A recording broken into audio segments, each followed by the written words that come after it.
ये iQOO Neo 10 device जब launch हुआ तो भाई यूजर्स ने काफ़ी ज़्यादा इंटरेस्ट दिखाया और इसे बाय किया। सोचा कि भाई चलो अपना ड्रीम पूरा करेंगे, गेमिंग करेंगे, कंटेंट क्रिएट करेंगे और जो सपना था गेम प्ले करने का एक अच्छे डिवाइस के अंदर, वो इस डिवाइस के साथ फुलफिल हो जाएगा। बट ओरिजिन ओएस का अपडेट आता रहता है कि ना ना ना ना, ऐसे कैसे तुम भाई अपना ड्रीम पूरा कर लोगे। हम तुम्हारे से पैसे तो लेंगे लेकिन तुम्हारा गेमिंग एक्सपीरियंस जो टाइम टू टाइम ख़राब करते रहेंगे, क्योंकि अभी फ़िलहाल इस अपडेट के साथ बहुत ज़्यादा यूजर्स को प्रॉब्लम आ रहा है। और आज का ये जो वीडियो है इसी के ऊपर होने वाला है कि यूजर्स को किस किस टाइप के प्रॉब्लम देखने को मिल रहे हैं ओरिजिनल ओएस अपडेट आ जाने के बाद।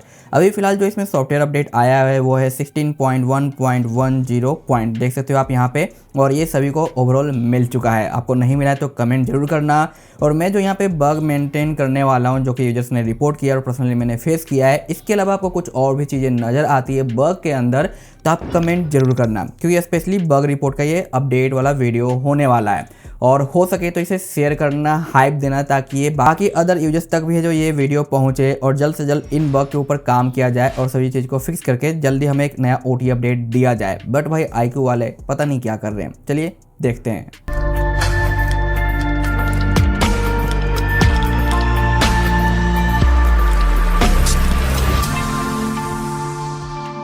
सबसे पहले मैंने भाई इसे जब से अपडेट किया है यूज हो रहा है और आज के डेट में मैंने इसका फिर से परफॉर्मेंस टेस्ट किया कि लॉन्ग यूजेस के बाद परफॉर्मेंस में इंप्रूवमेंट आता है या स्टेबिलिटी देखने को मिलती है या डाउनसाइड आता है।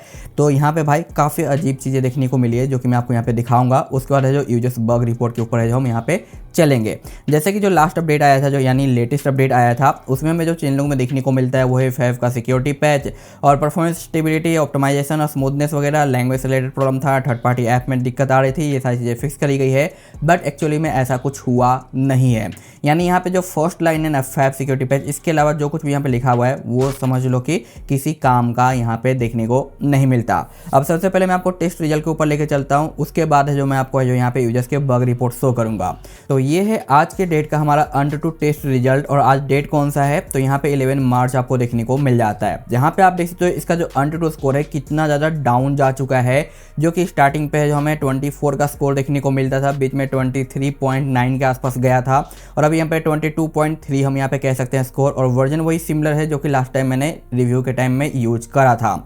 तो यहाँ पे परफॉर्मेंस अंडरटू स्कोर के कंपेरिजन में यहाँ पे थोड़ा सा डाउन दिखाई देता है लॉन्ग यूजेज पे। और 8% का बैटरी ड्रॉप है, 48.6% टेम्परेचर गेन हो गया है। यानी भाई आने वाले टाइम में भी तो गर्मी का स्टार्टअप है, ये भाई 50 टच करेगा इजी तरीके से। और ये चीज़ हमारा यहाँ पे जो दिखाई दे रहा है, तो ये चीज़ भाई मुझे रियली में अच्छा नहीं लगा है, जो कि लॉन्ग यूजेज के बाद का टेस्ट रिजल्ट है। इसके बाद मैं आपको दिखाता हूँ 3D मार्क। और 3D मार्क में जो स्टेबिलिटी का जो परसेंटेज है वो काफ़ी ज़्यादा बेहतरीन आया है, लेकिन वहीं पे दूसरी जगह पे जो रिजल्ट है वो काफ़ी ज़्यादा डिफरेंट है। ये था हमारा लास्ट टाइम का अपडेट जो कि मैंने FAF का सिक्योरिटी पैच अपडेट करके आपको शो किया था। बट लॉन्ग यूजेज के बाद जैसा कि मैंने कहा था कि डेडिकेटेड वीडियो दूंगा, तो आज देखो यहाँ पे आपको 11 मार्च का टेस्टिंग डेट देखने को मिलता है। बेस्ट लूप और लोएस्ट लूप बिल्कुल ही सिमिलर आया है, जिसकी वजह से स्टेबिलिटी आपको यहाँ पे 99% देखने को मिलता है, जो कि देखे तो आपको भाई काफ़ी ज़्यादा अच्छा लगेगा कि भाई क्या स्टेबल रिजल्ट है। बट आप देखो बेस्ट और लोएस्ट लूप कहाँ से कहाँ पहुँच गया है। पहले हमें 11, उसके बाद 12, 17, 14 इस तरीके से स्कोर देखने को मिलते थे हर एक अपडेट के बाद, जो कि आज के टाइम पे भाई यहाँ पे आपको 8 का स्कोर देखने को मिल रहा है, जो कि बेस्ट और लोएस्ट सबसे ज़्यादा मैं कहूँगा कि डाउन चला गया है, जिसकी वजह से काफ़ी डाउन है। तो स्टेबिलिटी आपको यहाँ पे इंप्रूव दिखाई देती है। और उसके बाद यहाँ पे टेम्परेचर की बात करें तो यहाँ पे 46 ही गया, यानी 3D मार्किंग में टेम्परेचर अंडर कंट्रोल रहता है, जबकि वहीं पे अंडरटू स्कोर की टेस्टिंग पे यहाँ पे आउट ऑफ कंट्रोल जाने की कोशिश कर रहा है। तो कुछ इस तरीके से यहाँ पे जो सिस्टम में आपको बिहेवियर देखने को मिलता है। और टोटल बैटरी ड्रॉप आप यहाँ पे देखोगे कि हमारा कितना हुआ है, 8% का हुआ है, ठीक है। जबकि पोको F7 में 10% का बैटरी ड्रॉप होता है और वहाँ पे आसानी से 50 टच कर जाता है 3D मार्किंग में, बट यहाँ पे कुछ इस तरीके से है। और FPS भी आप देखो 36 है जो 65 तक ही हमारा गया है। अब मैं आपको यहाँ पे दिखाता हूँ हमारा Geekbench रिजल्ट, ठीक है। तो Geekbench रिजल्ट का क्या हाल है, क्या इसमें इंप्रूवमेंट आया है लॉन्ग यूजेज के बाद। तो आप देखो हिस्ट्री, जहाँ पे पहले 20, 64, 21, 65 इस तरीके से रिजल्ट देखने को मिलते थे ओल्डर। और ये है लॉन्ग यूजेज के बाद का, जहाँ पे सिंगल आ चुका है हमारा 19 और मल्टी 64 है। तो ये जो सिंगल का रिजल्ट है ना, वो देख के तो मुझे ऐसा लग रहा है कि भाई मैं पोको F7 के अंदर ये टेस्ट कर रहा हूँ, क्योंकि उसमें अक्सर यहाँ पे जो 20, 90 आते रहता है। बट अब ये चीज़ें हमें यहाँ पे पोको के अलावा iQOO Neo 10 में देखने को मिल रहा है। तो यहाँ से भी मैं चीज़ चीज़ें देख के निराश हुआ हूँ, जो कि पसंद नहीं आया मुझे। अब बात आती है CPU थ्रोटल की, तो मैं आपको यहाँ पे CPU थ्रोटल दिखाना चाहूँगा कि हमें क्या देखने को मिलता है। तो CPU थ्रोटल का जो रिजल्ट है आज के डेट का, वो आप यहाँ पे देख सकते हो, जहाँ पे आपको 5,33,000 मैक्स देखने को मिलता है और मिनिमम यहाँ पे 3,45,000 है। 74 का स्टेबिलिटी है, जो कि मैं कह सकता हूँ ओवरऑल अच्छा है। बट पहले के टाइम का, यानी जब फैब का फर्स्ट अपडेट आया था कुछ दिन पहले, तो ये थोड़ा सा बेटर रिजल्ट शो कर रहा था। यानी लॉन्ग यूजेज के बाद इसका परफॉर्मेंस तो भाई डाउन साइड की ओर मुझे दिखाई दे रहा है। वहीं पे मैंने चार्जिंग टेस्ट फिर से किया कि चलो चार्जिंग टेस्ट देख लेते हैं उसमें क्या कुछ हुआ है लॉन्ग यूजेज के बाद। तो मैंने यहाँ पे इसे कंप्लीट डेड के कंडीशन पे लेके गया, बैटरी को करीब 6 या 7% था। उसके बाद मैंने चार्जिंग पे डाला, जहाँ पे आप देख सकते हो अभी का टेस्ट रिजल्ट है ये करीब 3% से 100% मैंने चार्ज किया है आज के डेट में ही, और 38 मिनट का टाइम लगा है। तो ये मैं कहूँ चार्जिंग स्पीड हमारा सही देखने को मिलता है, क्योंकि पहले के रिजल्ट में आपको शो करूँ तो पहले भी सेम टाइमिंग लगा है 36 में, जो 2 से 100 गया है। उसके बाद यहाँ पे आप देखो 1 से 141 मिनट में गया है, अनदर आप देखो 1 से 142 मिनट में गया है। तो चार्जिंग स्पीड है जो हमें सही देखने को मिलता है, लेकिन वहीं पे परफॉर्मेंस है जो लॉन्ग यूजेज के बाद डाउन साइड आपको दिखाई देता है।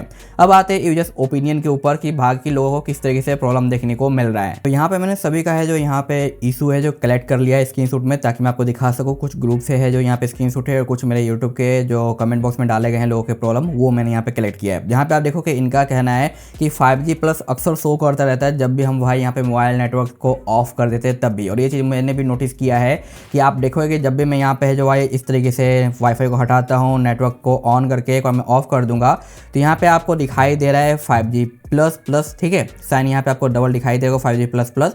अगर मैं इसे ऑफ कर देता हूँ तो भी स्टिल यहाँ पे हमें 5G का साइन देखने को मिलता रहता है। तो ये चीज़ है इशू। और सम टाइम 5G प्लस होने के बाद भी इंटरनेट भाई अच्छे से काम नहीं करता, जबकि बाकी डिवाइसेज में होता है कि जब भी आप जो इंटरनेट को ऑफ कर देते हो तो जो प्लस का साइन है वो हट जाता है, नॉर्मल 5G आपका जो शो करता है। बट यहाँ पे भाई अक्सर कंटिन्यू ये करता रहता है, तो ये भी एक बग के कैटेगरी में है जो कि भाई इस तरीके से शो करता है। अनदर यहाँ पे आप देख सकते हो वाईफाई इशू, जो कि मैं पिछले 2-3 अपडेट से आपको कहता हुआ आ रहा हूँ कि आप अगर इसमें जो लॉन्गर वाईफाई को कनेक्ट रखते हो, इस तरीके से कनेक्ट वाईफाई ही यूज करते हो, फ़ोन को रखे देते हो टेबल पे या फिर पॉकेट में, और जब आप कुछ देर बाद यूज करते हो, पिकअप करते हो, और जब अपने फ़ोन के अंदर ब्राउजिंग करते हो, इंटरनेट यूज करते हो, तो आपका यहाँ पे वाईफाई कनेक्शन होना ना होने के बराबर होता है, यानी डिस्कनेक्ट के बराबर होता है, काम ही नहीं करता है, इंटरनेट को एक्सेस नहीं करता है। तो वैसे कंडीशन में आपको वाईफाई को फिर से ऑफ और दोबारा ऑन करना पड़ता है, फिर से कनेक्ट करना पड़ता है, तब जाके आपका इंटरनेट है जो फिर से वापस काम करना चालू करता है। तो ये प्रॉब्लम है जो कि पिछले 2-3 अपडेट से है, और स्टिल नए अपडेट के साथ भी प्रॉब्लम अवेलेबल है। अनदर यहाँ पे कैमरा के अंदर लैग आने लग गया है, जो कि आप कैमरा यूज करते हो ज़्यादा तो इसमें आपको लैग एक्स्ट्रा फील होगा। तो ये चीज़ मैंने अभी पर्सनली उतना ज़्यादा यूज नहीं किया है, तो ये भाई लोगों को देखने को मिल रहा है। तो आप कैमरा यूज करते हो या नहीं बताना, मैं जो भी बग यहाँ पे मेंशन कर रहा हूँ वो बताना आपको मिल रहा है या फिर नहीं मिल रहा, और इसके अलावा भी है तो वो यहाँ पे जो कमेंट जरूर करना। इसके बाद हीटिंग इशू, तो हाँ भाई ये हीटिंग इशू आ चुका है, जैसा कि मैंने आपको AnTuTu स्कोर में ही दिखा दिया कि ये 48 जा चुका है, जबकि इससे पहले इसका जो हीटिंग टेम्परेचर था वो 44 के अंदर ही रहता था, कभी भी ये 45 भी टच नहीं करता था। बट अभी के टाइम पे ये 48.6 जा चुका है। अनदर यहाँ पे आप देख सकते हो बैटरी ड्रॉप, तो जी हाँ बैटरी ड्रॉप में प्रॉब्लम आ चुका है। पहले जैसा जो आपको लॉन्गर बैकअप मिलता था वो बैकअप अभी के टाइम पे आपको नहीं मिलता है, यानी आप गेमिंग करते हो तो बहुत तेज़ी से आपका बैटरी ड्रॉप होता है, लेकिन आप गेमिंग वगैरह नहीं करते तो नॉर्मल तरीके से ये चीज़ें काम करती है। और अभी के टाइम पे आप देखो ये 95 आ चुका है, जबकि मैंने इसे भाई 100% चार्ज किया था। और इसके बाद मैंने बस छोटा सा काम किया है, वो है हमारे BGMI गेमिंग का अपडेट एक आया हुआ था, उसे मैंने जस्ट अपडेट किया है, ना ही मैंने गेम प्ले किया है ना ही कुछ किया है, बस फाइल को अपडेट किया है। और इस फाइल को अपडेट होने में ही इसने भाई 5% की बैटरी को जो ड्रॉप कर दिया, जो कि भाई देखिए मुझे अच्छा नहीं लगा। तो बैटरी ड्रॉप है, लेकिन हाँ जब आप फ़ोन को स्टैंड बाई में रखते हो तो वैसे कंडीशन में बैटरी ड्रॉप नहीं होता, लेकिन आप जब भी कोई भी टास्क वगैरह परफॉर्म करते हो, गेमिंग करते हो, कोई भी चीज़, तो उसमें आपको बैटरी ड्रॉप देखने को मिलता है। अनदर यहाँ पे आप देखते हो अनदर यूजर का यहाँ पे रिपोर्ट है कि लॉक स्क्रीन पे सम टाइम है जो लॉक स्क्रीन स्टक हो जाता है, अनलॉक नहीं होता। कीबोर्ड के अंदर आपको काफ़ी ज़्यादा लैग देखने को मिलता है, यानी अगर हम यहाँ पे कीबोर्ड यूज करते हैं, ज़्यादा टाइपिंग वगैरह आप यहाँ पे करते हो तो कीबोर्ड आपका जो प्रॉब्लम करने लग जाता है, फ्रीज होने लग जाता है।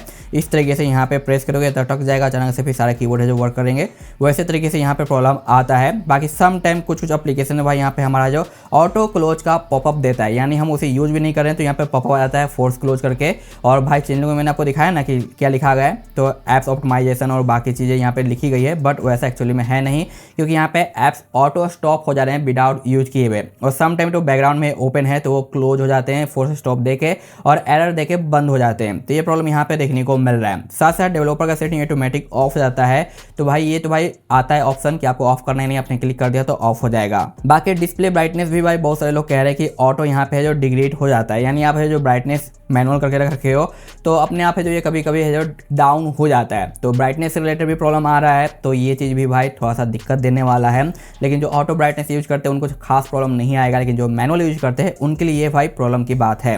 तो इतने सारे प्रॉब्लम यहाँ पे है जो देखने को मिल रहे हैं इसके अंदर। बाकी आप देखो भाई यहाँ पे इनका भी कहना है कि बैटरी ड्रॉप काफ़ी ज़्यादा हमें देखने को मिल रहा है, तो इनको भी भाई यहाँ पे वाईफाई बग है जो देखने को मिल रहा है। साथ साथ यहाँ पे भी आप देख सकते हो कि हीटिंग इशू काफ़ी ज़्यादा आ रहा है, 30 मिनट के गेम प्ले पे ही भाई काफ़ी ज़्यादा हीट हो रहा है, जबकि पहले ये जो देखने को नहीं मिलता था।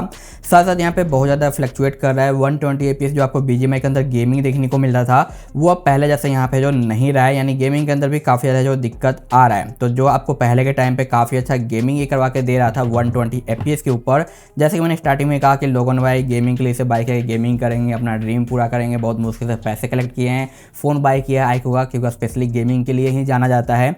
और आज के टाइम पे ओरिजिन OS अपडेट आने के बाद ये जो है ना बिल्कुल ही बेकार हो चुका है। इसके बाद देख सकते हो यहाँ पे वाईफाई इशू जो कि मैंने आपको यहाँ पे बता दिया था, लॉक का भी प्रॉब्लम है, लॉक स्क्रीन के ऊपर भी, और ओरिजिन OS 6 के अपडेट के बाद जो कैमरा की क्वालिटी है वो भी बिल्कुल ही यहाँ पे ख़राब हो चुकी है। और ये कुछ यूजर्स का यहाँ पे गेमिंग का रिजल्ट जो कि यहाँ पे शेयर किया गया है कि किस तरीके से यहाँ पे देखने को मिलता है FPS वगैरह, जो कि आप यहाँ पे देख पाओगे। 16 मिनट का ये रन टाइम है, BGMI का है, ये फ्री फायर का है जहाँ पे 59 आता है, और इसका जो रन टाइम है 6 मिनट का है। अनदर यहाँ पे आप देखो 86 है और यहाँ पे 16 मिनट का है, और ये 90 FPS सेट करके गेम प्ले किया गया है। साथ साथ यहाँ पे आप देखते हो फ्री फायर का 59 है, और ये हमारा 9 मिनट का टाइमिंग आपको देखने को मिलता है। तो कुछ इस तरीके से भाई यूजर्स यहाँ पे प्रॉब्लम फेस कर रहे हैं इस नए ओरिजिन OS अपडेट के आने के बाद। और जितने भी मैंने यहाँ पे अपडेट के इशूज आपको मेंशन किए हैं, अगर आपको इसके अलावा कुछ और चीज़ें नई देखने को मिलती है जो कि आपके यूजर एक्सपीरियंस को बिगाड़ रही है, तो प्लीज़ कमेंट करना और इस वीडियो को शेयर करना ताकि बाकी यूजर्स तक भी पहुँचे। और अभी एक कुछ नया ट्रिक आया है जिसकी वजह से गेमिंग एक्सपीरियंस को थोड़ा सा बेटर किया जा सकता है, बट वो इंटरनल टेस्टिंग में है। अगर आपका सपोर्ट आता है इस वीडियो के ऊपर तो मैं जल्दी वो वीडियो लेकर आ जाऊंगा ताकि आपका गेमिंग थोड़ा सा और बेटर और इंप्रूव हो सके। और उस पर ये भी देखना है कि भाई लोगों के लिए वो काम कर रहे हैं नहीं, क्योंकि टेस्टिंग रहेगा, प्रॉपर तरीके से वर्किंग रहेगा, तभी मैं आपको वीडियो प्रोवाइड करूँगा, क्योंकि भाई वो हमारे यूजर की तरफ से बिल्ड किया गया है ताकि आपको है जो यहाँ पे गेमिंग में बेटर रिस्पॉन्स देखने को मिले, बेटर FPS देखने को मिले। तो फिलहाल टेस्टिंग है, अच्छा रिस्पॉन्स आता है और आप लोगों का भी सपोर्ट आता है, तो नेक्स्ट वीडियो उसी के ऊपर रहेगा ताकि आप गेमिंग थोड़ा सा बेटर तरीके से कर पाओ, ताकि मैं आपको सारे रिजल्ट वगैरह भी दिखा सकूं। तो इसलिए कमेंट जरूर करना और इस वीडियो को हो सके तो प्लीज़ शेयर करना, और हाइप नहीं दिया है तो दे देना। यहाँ पे जितने भी मैंने इशू बताए हैं इसमें से सारे इशू मोस्टली मैं यहाँ पे फेस कर रहा हूँ, जैसे कि बैटरी ड्रॉप का, हीटिंग का, वाईफाई का तो प्रॉब्लम मैं शुरू से ही आपको बताता हुआ आ रहा हूँ कि आ रहा है। और जब भी मैं यहाँ पे USB थर्डिंग यहाँ पे यूज करता हूँ डेटा केबल कनेक्ट करके, तो सम टाइम उसमें भी दिक्कत कर रहा था पहले, बट अभी के टाइम पे वो प्रॉब्लम मेरा सॉल्व हो गया है। बट उसके बारे में कुछ लोगों ने रिपोर्ट किया कि भाई USB थर्डिंग ठीक से काम नहीं कर रहा है। बाकी एक चीज़ मैंने अभी जस्ट नोटिस करी है, ये तो पहले से होगा और मे भी कुछ लोगों को पता भी होगा, बट मैंने अभी पर्सनली नोटिस किया और ये देख के मुझे अच्छा लगा कि जब भी मैं यहाँ पे कोई भी वॉलपेपर अप्लाई करने आता हूँ जस्ट लाइक दिस, ठीक है, और यहाँ पे मैं जब भी वॉलपेपर को अप्लाई करूँगा अपने लॉक स्क्रीन के ऊपर, उसके बाद मैं यहाँ पे कस्टमाइजेशन पे जाता हूँ, अनदर यहाँ पे मैं यहाँ पे आता हूँ और कोई भी चीज़ों को पिक कर लेता हूँ, जैसे कि मुझे एक लॉक फॉर्मेट रखना है और मैं यहाँ पे अगर वॉलपेपर को स्लाइड करूँगा इस तरीके से, तो ये वॉलपेपर स्लाइड होकर नीचे चला जाता है और वॉलपेपर एक्सपेंड हो रहा है। देख रहे हो ना, यहाँ पे एक्स्ट्रा एरिया इसने जो क्रिएट कर दिया है। तो ये फीचर्स मुझे सिर्फ और सिर्फ कब पता चला था, जब One UI 8.5 आया था, उसमें लॉक स्क्रीन में वॉलपेपर एक्सपेंड करने का फीचर्स दिया गया है ताकि आप अपने क्लॉक को अच्छे से एडजस्ट कर पाओ, ओवरलैप ना हो। तो ये चीज़ भाई मुझे ओरिजिन OS में अभी जस्ट नोटिस हुआ जब मैं ये रिव्यू के लिए चेक कर रहा था तब, क्योंकि ये हमें यहाँ पे देखने को मिल जाता है हमारे इस डिवाइस के अंदर जो कि हमारा यहाँ सैमसंग का S26 अल्ट्रा है। इसमें भी मैं आपको चीज़ें करके दिखाता हूँ, जैसे कि फॉर एग्जांपल मैं इस वॉलपेपर के ऊपर आता हूँ, इसे मैं अगर सेट करने जाता हूँ अपने लॉक स्क्रीन के ऊपर, तो यहाँ पे देखो ओवरलैप है, मैं चाहता हूँ कि नहीं ओवरलैप ना हो, तो मैं यहाँ पे इस तरीके से पिक करूँगा तो देखो ये वॉलपेपर खुद से एक्स्ट्रा एरिया क्रिएट कर दे रहा है ताकि ऊपर है जो हमारा क्लॉक अच्छे से एडजस्ट हो पाए। और ये सेम चीज़ मैंने ओरिजिन OS के अंदर भी नोटिस किया, तो देखिए तो भाई काफ़ी अच्छा लगा कि ओरिजिन OS ने काफ़ी कमाल के फीचर्स प्रोवाइड किए हैं जो कि काफ़ी ज़्यादा इंटरेस्टिंग एंड पावरफुल है। लेकिन अफसोस की बात सिर्फ और सिर्फ इतना ही है कि ओरिजिन ओएस के साथ इन्होंने इतना ज़्यादा बग प्रोवाइड कर दिया ना कि भाई यूजर्स का जो एक्सपीरियंस है वो बिल्कुल ही अभी के टाइम पे बेकार हो गया है। और लोग यही सोच रहे हैं कि भाई क्यों मैंने ये डिवाइस बाय किया था जब मेरा काम है वही नहीं हो पा रहा है। और आज के टाइम में इसका प्राइस भी बढ़ के भाई कहाँ से कहाँ पहुँची, आप सभी को इसके बारे में पता ही है। तो बस आज का ये वीडियो इसी के ऊपर था। आई होप कि आपको ये चीज़ पसंद आई होगी। आपका जो भी ओपिनियन है कमेंट जरूर करना। मिलते हैं नेक्स्ट वीडियो में। Thanks for watching. Bye bye.